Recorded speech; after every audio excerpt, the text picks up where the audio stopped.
Bas Rutten, the one and only. He's almost apologizing to the guy for hitting. Bas Rutten's game plan in this fight with 2 wins. He's not very fast, but he's limping. Look at this. He's limping. People who have never seen Bas Rutten fight, just watch this.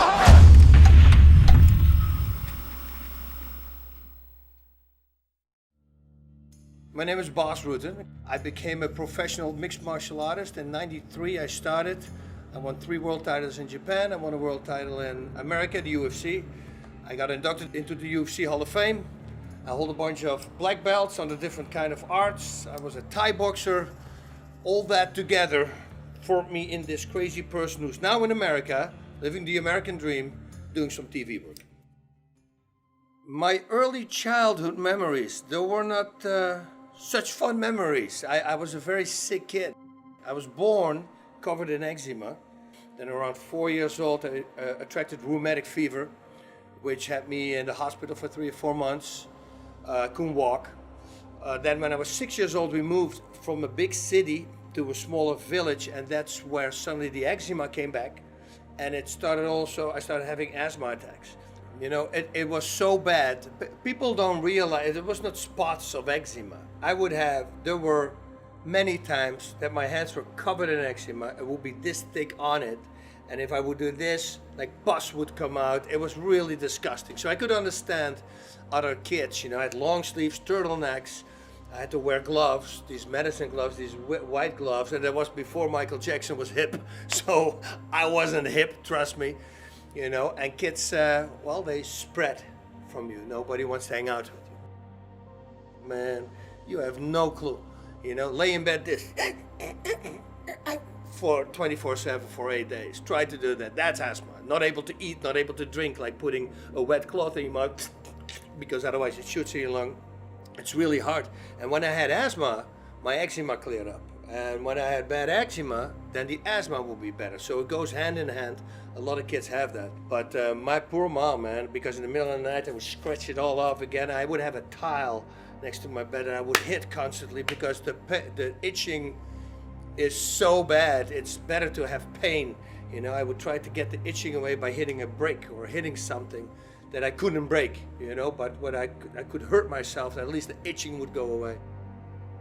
So the eczema was the worst, of course, for the kids, because kids bully you. They don't know what it is. They think it's contagious. So, you know, you get called all kinds of names. Leper was one of the ones that they really like to use. So kids didn't like me. Teachers didn't like me. I had a whole bunch of schools that I visited because I got kicked off a bunch of them because I was too much to handle. When I was 12 years old, we went on vacation to France, and I saw a movie here, Enter the Dragon, from Bruce Lee. It was a movie 17 years and older, so we were not allowed in. I was 12, and my brother was 14, but we found a way to get in. And we saw the movie, and that was it. If I would become like that person, my bullying would be stopped. So when I came home, I started training, doing my own kind of stuff, asking my parents, please allow me to do martial arts, but they were always against it, thought it was violence. They're very conservative, my parents. 2 years later, after 2 years of begging, they finally bent and they said, okay, go, do it. Apparently I had a nick for it because I started picking on really fast. And within months I was dropping the adults with back kicks to the body and high kicks, and my confidence started to rise. And then I got into a fight with the biggest bully in town who was always after me. They came on their bicycles. They shouted against something. Hey, leper, watch out, your ears don't fall, or whatever they shouted. And this time I shouted something back. So I put my bike on the stand, on the sidewalk, and I said, no, I'm not going to face it now. Now I'm not going to stop. And they surrounded me, you know, like kids do. And Shaki, the tough guy, he started, well, thought he was a tough guy, I guess. Started bouncing his chest in my chest, you know, that's what kids used to do. And challenging me to hit him. So I obliged.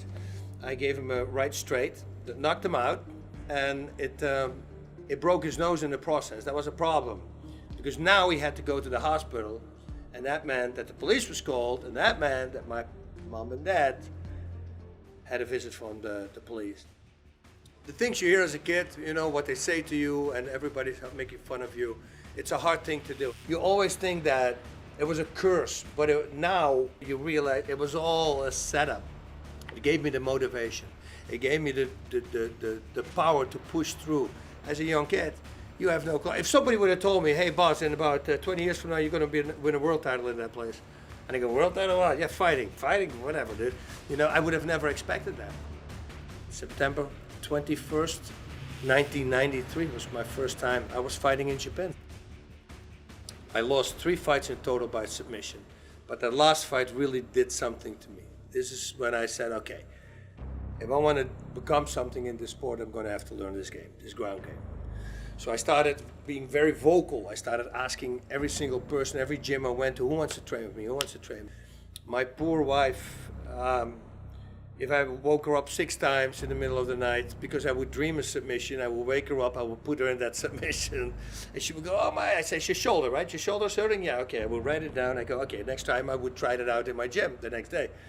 I would do it during the day. We would walk through the house and say, honey, lean over. She leans over, I would get her like a guillotine choke. I say, is this hurting your throat or are you getting dizzy now? She goes, I'm getting dizzy. I go, okay, that's a blood choke. So if I do this now, it's hurting your throat, right? Yeah, okay, good. I would write it down again and then try it out in gym. But it worked. We started doing it 2-3 times a day. Obsessed, the whole house was little post-its everywhere with combinations on it. I just couldn't let it go.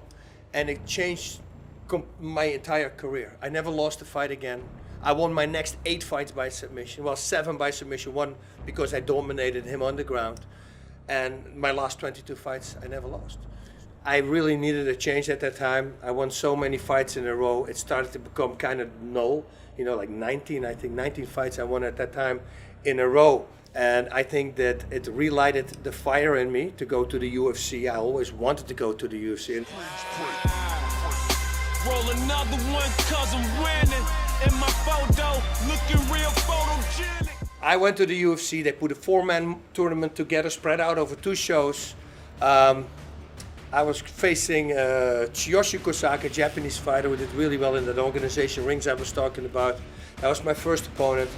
I stopped him in the overtime, knocked him out, and then I went to the second one, and that was a fight between Kevin Randleman. I had a really tough fight against him.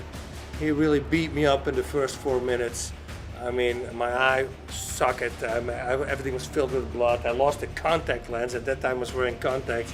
Minus 5.5 I have, so I have no vision pretty much. So with that one, I covered with blood, with the contact lens. The other one, I lost the contact. I couldn't see anything. I was swallowing my own blood because I was laying on my back. My nose was broke. You know, it was all cut up. And we had a stand-up, and the referee said, hey, your nose is broke. You want to keep going? And I go, yeah, no, let's keep doing this. Let's keep fighting. And then I start slowly but surely start getting into the fight.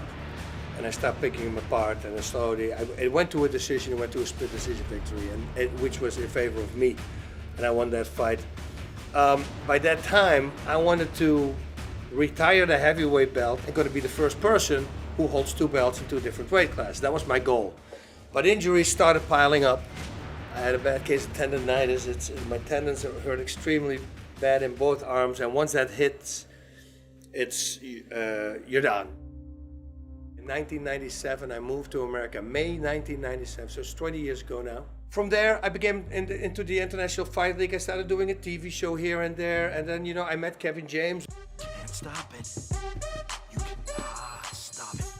He started asking me to come on the show a few times, King of Queens, and then he started doing movies when the show stopped, and I started doing appearances in his movies.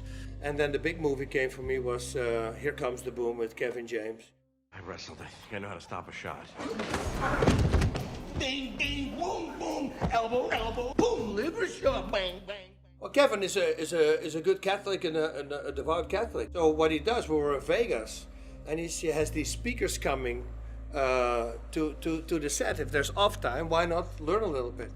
I didn't even know how deep he was into the faith. He was very smart about that. Because you tell that to me, I'm probably not going to do it. I'm like that little kid, right? You know, reverse psychology works with me probably. But just said, hey, somebody said, why don't you today? You can smoke cigars, get a Coke. You know, we're outside, we have at the cabana. There's an AC in the cabana. Why not? I got some time to kill. Let's sit there with a cigar, just listen to what he had said. I'm so happy that was the first talk I was sitting into, because I got sucked in, and that was it. Changed my life. Faith has been in my life from the beginning. I was baptized, I did confirmation, everything until I was about 12 years old, and we stopped going to church. We did weekly church first, and then I remember that we went on Christmas, and then my dad said, you know, if we only go on Christmas, that's a charade. We'd rather not go anymore, because otherwise it's stupid. I feel bad about that. So we never practiced the faith. So when we stopped going to church, well, I was never really interested. And you know, as a kid going to a church is a kind of an intimidating thing. There are all these crazy statues there, and they look at you, and nobody's happy. Looking back, I always ask that question, man. I wish I really would have liked to know what would have happened. After that initial moment, you know, of course I went back home and I started reading the Bible, get an audio Bible as well, so I can read and listen to it simultaneously. It will put it better in my mind. That's how I always thought. The first one that got me, that really changed me, because I was that guy, when I read in the Bible that you're enslaved to drinking. Whoa, let's break this down. You're enslaved to drinking. I'm a slave to alcohol. Oh, that I didn't like when I read that. And to me that did a big thing. I'm not a slave to anything. Nothing controls me. God controls me. I'll give that up, but nothing else is going to control me. For me, one line in the Bible, that was like, enslaved? No, I'm not a slave. I'm not a slave to that. You know, I was a heavy drinker. It stopped me from drinking. You know, it's and now I've got moderation, something I never in my life had. My friends, they will notice a thing about me when I became a Catholic. I'm still same guy, same fun. But people think that you completely changed, and I'm in church all like praying, oh God, do this, oh God. It's absolutely not like that. If I go to the gym, I'm not doing verses, and nobody knows. If somebody asks, they're gonna get it. I'll give it to them, you know, with a vengeance. You don't change a thing, but inside and other people, you become a completely different person. You become a better person. And please don't think, oh, you change your night over life. Of course it doesn't work like that, you know, because everybody will jump on it. That's why it's this great secret. God, and where he is and where to find him. And in the beginning, you don't know. You go, you know, where do I do it? If I pray, I don't feel anything. Or you're supposed to feel something. Or I don't feel anything. You know, it's that thing you're looking for. It's that instant gratification that we are grown up so much now because everything is short attention span right now. But it's really cool. Once you start reading, you go, wow, I never knew this. And now suddenly you're reading for 4 hours. You know, I never had that. I never read books. Later I started reading books, you know, but if something is interesting, you keep doing it. And this is the part where everybody at home is going to say, yeah, but I don't think this is interesting. But that's the thing. You think that because people tell you that. But it is interesting. Once you learn it, that's what I tell people. Why don't you give it a chance? 3 months, do it. Just 3 months learn it. Force yourself to do it. I don't have the time for that. How long are you going to take? 30 minutes in the morning, you read about it, wake up half an hour earlier. That's what I do. Very simple. You do that for a week, your body doesn't know anything else anymore. You made it a good habit. Done. You got your 30 minutes. Once you do that and you force yourself to do that, I guarantee you're going to be invested because you're going to go, wow, this is cool. And you start seeing these things and you start saying these sayings with the verses, but they start speaking to you and you see them in different ways. You can explain them in different ways. It's really, it opens you up. It really did that to me. I started to become very philosophical. You think for 1 second that you die and that's it, well then we live for nothing pretty much. What do we live for? If there's no greater thing that's going to come after it, it's 100%. You know, I refuse to believe that, and especially after everything that I experienced myself. The thing about Catholicism is that as soon as you start learning about it, real learning about it, you're hooked. You get in there because that it catches you. Everybody's looking for the truth. You have nothing to lose, but you have everything to gain. My question that I always ask to my students is a very simple question. How do you want to be remembered? Now let's apply this to fighting. How do you want to be remembered? As the guy with all the talent but never trained really hard because he had all the talent and he lost because he was never in real shape? No. As the guy who cheated and used PED, performance enhancing drugs? No, don't want to be remembered like that. How do you want to be remembered as a fighter? As a good fighter, a guy who never gave up, a guy who, even if I don't become a champion, that other fighters say, oh, you're going to fight him? Oh, you get ready, dude. That's going to be a tough fight. It's not about getting that championship belt. It's getting the recognition from your peers. Now, if that is very important to me, why don't I want the recognition from God? You know, and be the ultimate good guy. Be a badass, but on top of that, be also just a good person. I think there's nothing more important.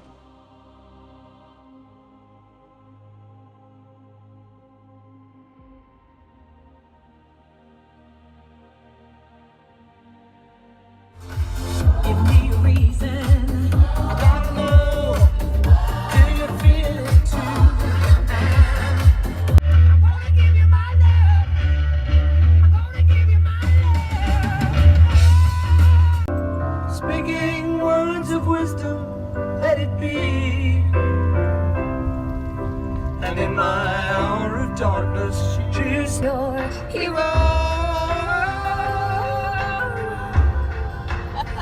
And my heart beats like the